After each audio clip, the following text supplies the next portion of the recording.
Namaste og velkommen til Salinas Engleskole. I dag der er vi, du og jeg, nået til det 9. chakra. Og det 9. chakra, det er dit kronechakra. Og det har du heroppe på toppen af dit hoved. Formen på dette chakra, det er ligesom en lotusblomst. Eller det er gerne det, jeg visualiserer. Det er en lotusblomst, som sidder oppe i dit kronechakra. Og farven i dette chakra, det er krystal. Ærkeenglen, som kommer og hjælper med at aktivere og justere dette chakra, det er ærkeenglen Jophiel. I går har jeg ikke rigtig modtaget nogle spørgsmål fra nogen af jer, så i dag der er det jo blot at læne sig tilbage og nyde guidingen og aktivering og justering af dit kronechakra. Når dette kronechakra det virker optimalt, så fungerer det som en tragt for din sjæl. Det vil sige, at du får muligheden for at modtage din sjæl fuldstændig komplet, perfekt, som den er, og modtage alle de oplysninger, der må ligge flere tusind år tilbage, og hvad du nu har levet, og hvem du nu er som menneske. Så når det her det kommer helt op at køre, så får du evnen til at tage imod din sjæl. Og sjovt nok, så hvis du har hørt omkring Soul Body Fusion, så er det jo nøjagtigt det samme princip i Soul Body Fusion. Det er jo, at man ønsker at aktivere og justere dit DNA, så du får den mulighed for at blive fuldt ud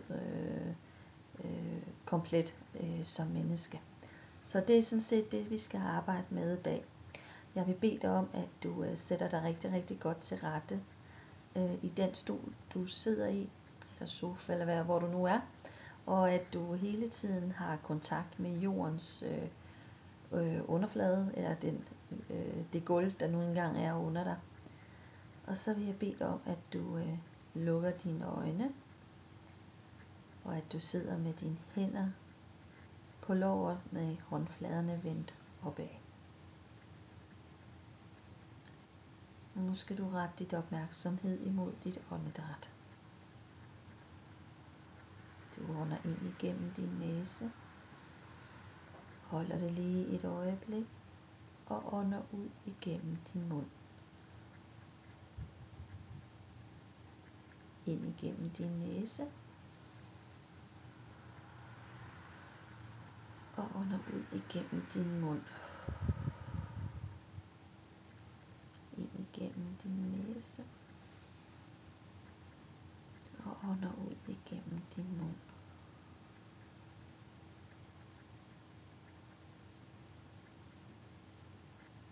Og du skal nu rette din opmærksomhed imod det første chakra.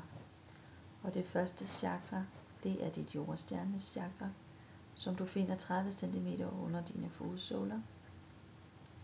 Farven i dette chakra, det er sort og hvid. Det er ærkeenglen Sandalfon, som hjælper dig med at aktivere og justere dit jordstjernes chakra. Og du gentager efter mig: kære ærkeenglen Sandalfon, jeg takker dig for, at du aktiverer og justerer mit jordstjernes chakra. Kære ærkeenglen Sandalfon, jeg takker dig for, at du aktiverer og justerer mit jordstjernes chakra.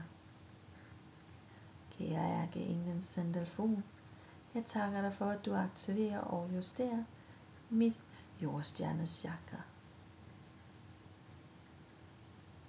Og så bliv en kort øjeblik i Sandalfons energi og mærk, hvad der sker i din krop. Og nu retter du opmærksomheden imod det andet chakra. Og det andet chakra, det var dit rodchakra. Farven i dette chakra, det er platin, og det er ærkeenglen Gabriel, som hjælper dig med at aktivere og justere dette chakra. Og du gentager efter mig: kære ærkeenglen Gabriel, jeg takker dig for, at du aktiverer og justerer mit rodchakra. Kære ærkeenglen Gabriel, jeg takker dig for, at du aktiverer og justerer mit rodchakra. Og kære ærkeenglen Gabriel, jeg takker dig for, at du aktiverer og justerer mit rodchakra. Og nu giver du dig selv lov til at blive i Gabriels energier og mærk, hvordan hun aktiverer og justerer dit rodchakra. Og åbn dig op for ærkeenglen Gabriel, så hun kan hjælpe dig. Og du retter dit opmærksomhed imod det tredje chakra. Og dit tredje chakra er chakralchakra, og det finder du imellem dit navlechakra og dit rodchakra. Farven i dette chakra, det er svag rosa. Og ærkeenglen, der hjælper med at aktivere og justere dette chakra, er ærkeenglen Gabriel. Kære ærkeenglen Gabriel, jeg takker dig for, at du aktiverer og justerer mit chakralchakra. Kære ærkeenglen Gabriel, jeg takker dig for, at du aktiverer og justerer mit chakralchakra. Kære ærkeenglen Gabriel, jeg takker dig for, at du aktiverer og justerer mit chakralchakra. Og lad nu dig endelig fylde op af denne her fantastiske energi fra ærkeenglen Gabriel. Og åbn dit hjerte op, åbn dit chakra op, så hun kan hjælpe med at aktivere og justere dit chakralchakra.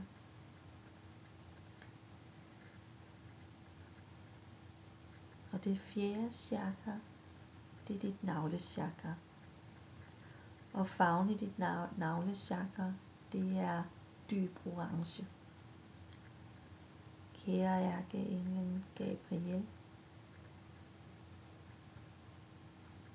jeg takker dig for, at du aktiverer og justerer mit navlechakra. Kære ærkeenglen Gabriel, jeg takker dig for, at du aktiverer og justerer mit navlechakra. Kære ærkeenglen Gabriel, jeg takker dig for, at du aktiverer og justerer mit navlechakra.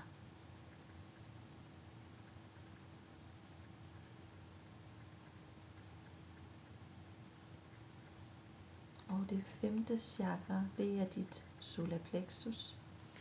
Det er ærkeenglen Uriel, der hjælper dig med at aktivere og justere dette chakra. Og farven i dette chakra, det er dyb gylden farve. Kære ærkeenglen Uriel, jeg takker dig for, at du aktiverer og justerer mit solarplexus. Kære ærkeenglen Uriel, jeg takker dig for, at du aktiverer og justerer mit solarplexus. Kære ærkeenglen Uriel, jeg takker dig for, at du aktiverer og justerer mit solarplexus.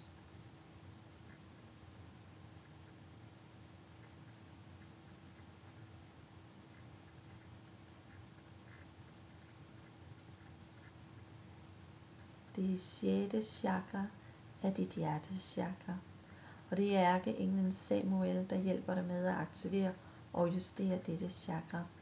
Farven i dette chakra, det er ren hvid. Kære ærkeenglen Samuel, jeg takker dig for, at du aktiverer og justerer mit hjertechakra. Kære ærkeenglen Samuel, jeg takker dig for, at du aktiverer og justerer mit hjertechakra.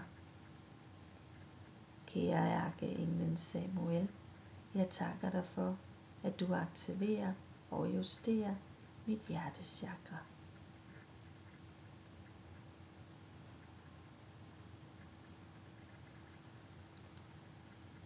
Og det syvende chakra, du skal rette dit opmærksomhed imod, er dit halschakra.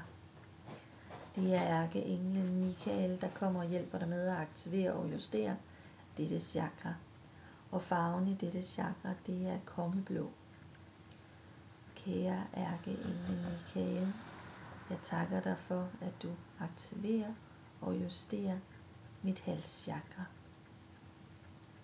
Kære ærkeengel Michael, jeg takker dig for, at du aktiverer og justerer mit halschakra. Kære ærkeengel Michael, jeg takker dig for, at du aktiverer og justerer mit halschakra.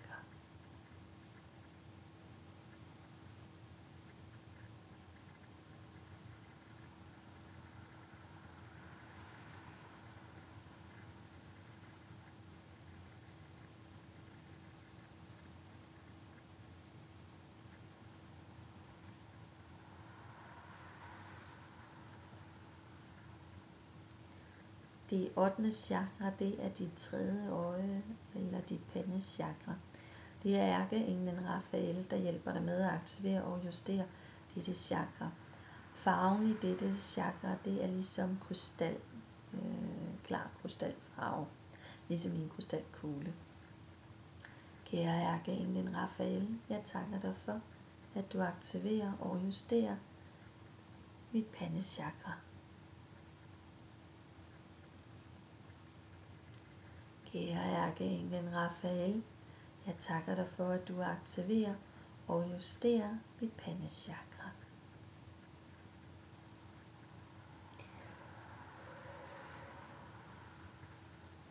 Kære ærkeenglen Raphael, jeg takker dig for, at du aktiverer og justerer mit pandechakra.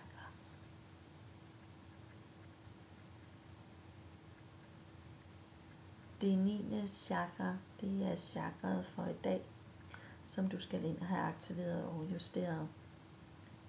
Det er dit kronechakra, og det sidder lige her midten af dit hovedbund.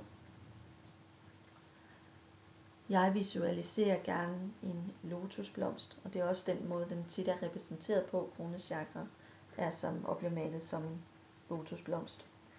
Og farven i dette chakra, det er krystal.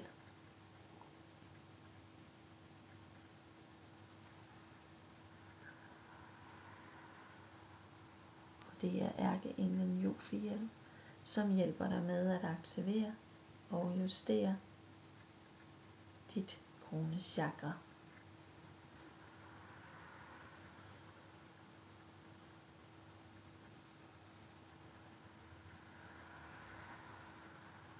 Jeg vil nu bede dig om, at du gentager efter mig.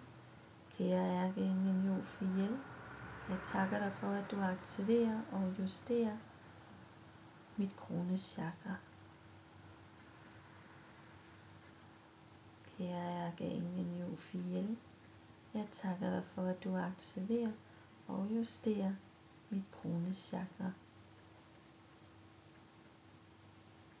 Kære ærkeengel Jophiel, jeg takker dig for, at du aktiverer og justerer mit kronechakra. Og nu åbner du dig blot op for ærkeengel Jophiels energier. Hver gang du ånder ind, så visualiser, hvordan du fylder den her lotusblomst op med fantastisk krystal. Og krystal, når det lige spejler sig rigtigt i solen, så vil det jo have mange forskellige farver. Så blot tag de indtryk ind, som kommer til dig.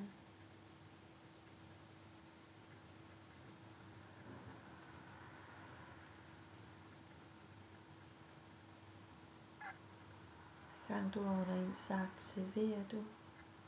Og når du ånder ud, så spreder du den her energi og farve rundt i dit chakra. Fylder hele dit chakra op. Hele lotusblomsten. Og næste gang du ånder ud, brug din vejrtrækning til at sende den her krystalfarve rundt i hele din fysiske krop. Hver en lille lemme dine muskler og nerver, dit blod og knogler, dine tarme og alle dine indre organer. Hver gang du ånder ud, så lader du dig fylde mere og mere op af den her krystal, lotusen, der er formet og lavet af det reneste, fineste krystal.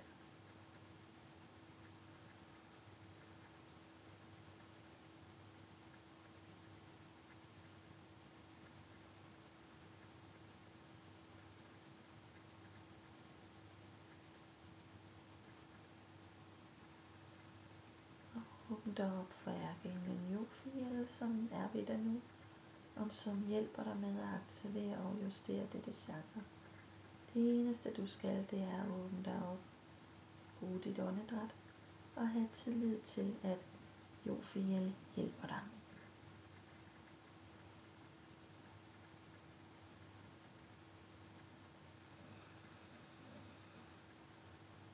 Når du har fyldt hele din fysiske krop op, så fylder du hele dit aurafelt op. Foran dig og bag ved dig. På din højre side og venstre side. Nedenunder dig og over dig. Hver gang du ånder ud, bliver hele din fysiske krop fyldt op. Og hver gang du tømmer lungerne helt ud, så bliver hele dit aurafelt fyldt op. Når vi sidder i denne øvelse, så vil du måske være foran mig, for nu har du prøvet nogle gange. Du kan måske også være lidt bagefter. Det er fint. Du er, hvor du skal være.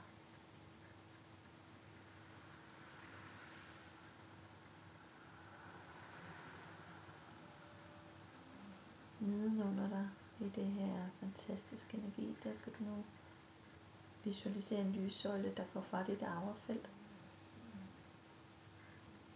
ned igennem din fysiske krop, ned igennem chakrene, du har gået igennem, ud igennem dit jordstjernes chakra, ned igennem underlaget, du sidder på, og helt dybt ned i moder jord. Helt dybt ind i centrum af kernen. Og når du når derned, så er du koblet på moder jords energier. Healing, styrke og mod. Der du modtager du op igennem dit aurafelt og lader dig rense. Gang du ånder ud, lad dig rense. Lad hele din fysiske krop fylde op med jordens indre energier. Krystallen, der stammer fra dit kronechakra. Og nu åbner du op for oven af dit aurafelt og sender en lyssøjle ud igennem dit kronechakra. Op igennem de chakra, som vi mangler at gennemgå. Ud igennem rummet og taget. Brug dit åndedræt til at udvide det helt ud til himlen og helt ud til universet. Og helt derude, så langt du overhovedet kan få den her lyssøjle ud, der vil din sjælefamilie være klar til at tage imod dig. Når du når helt derud, så er du koblet på din sjælefamilie og modtager healing og kærlighed og støtte, velsignelse og tryghed. Hele din viden, din sjæls essens, det hele lægger samlet alle dine informationer, som du nu vil kunne tage imod og opsummere i din fysiske krop og din sjæl, så du bliver et med dig. Åbn op for ærkeenglen Jophiel. Lad hende hjælpe dig med at aktivere og justere dit chakra. Og kronechakra, åbn dig op og tag imod hendes aktivering og justering.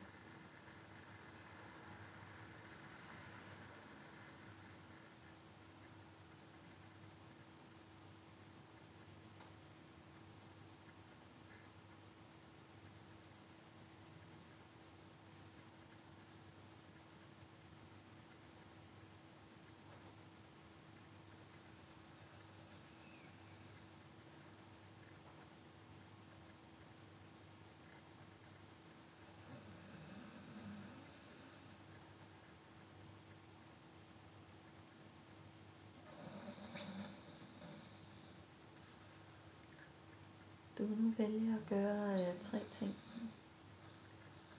Du kan vælge at slukke for mig, og så sidde den her energi lige så lang tid, som du har lyst til. Du kan vælge at holde din energi åben, forstået på den måde, at du er forbundet med din sjælefamilie, jordens indre, og du er lukket tryg og sikker ind i dit arvefelt. Og lad den stå åben for dig, så længe som muligt. Eller du kan vælge ved hjælp af dit åndedræt at trække den her lyssøjle, som du har dannet ud til din sjælefamilie, ned til dig selv igen. Hvis det er den løsning du vælger, så brug dit åndedræt. Hver gang du ånder ind, så trækker du den her lyssøjle mere og mere tilbage til dig. Ned igennem universet, skyerne, taget, luftet, ned igennem dine chakra, ned igennem dit kronechakra, tredje øje, halschakra, og lad det hvile i dit hjertechakra. Bibehold de andre chakraer åbne med lyssøjlen, som går helt ned igennem jordens indre. Det er din jordforbindelse, der giver ekstra forbindelse til dig.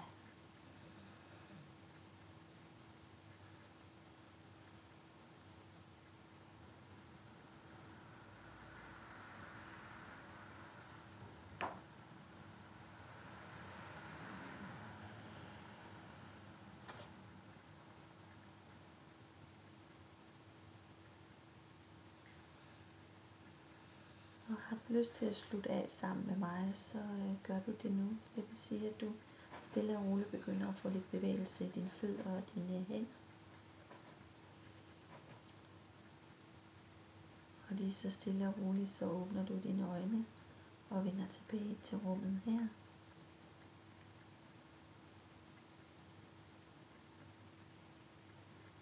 Og i morgen, der skal vi så gennemgå det tredje sidste chakra, det 9. chakra.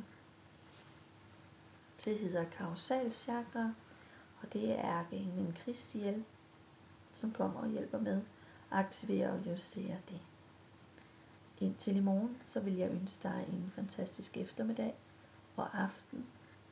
Må du sove godt i nat, når du falder eller skal gå til hvile. Og ellers så ønsker jeg dig namaste på gensyn i morgen.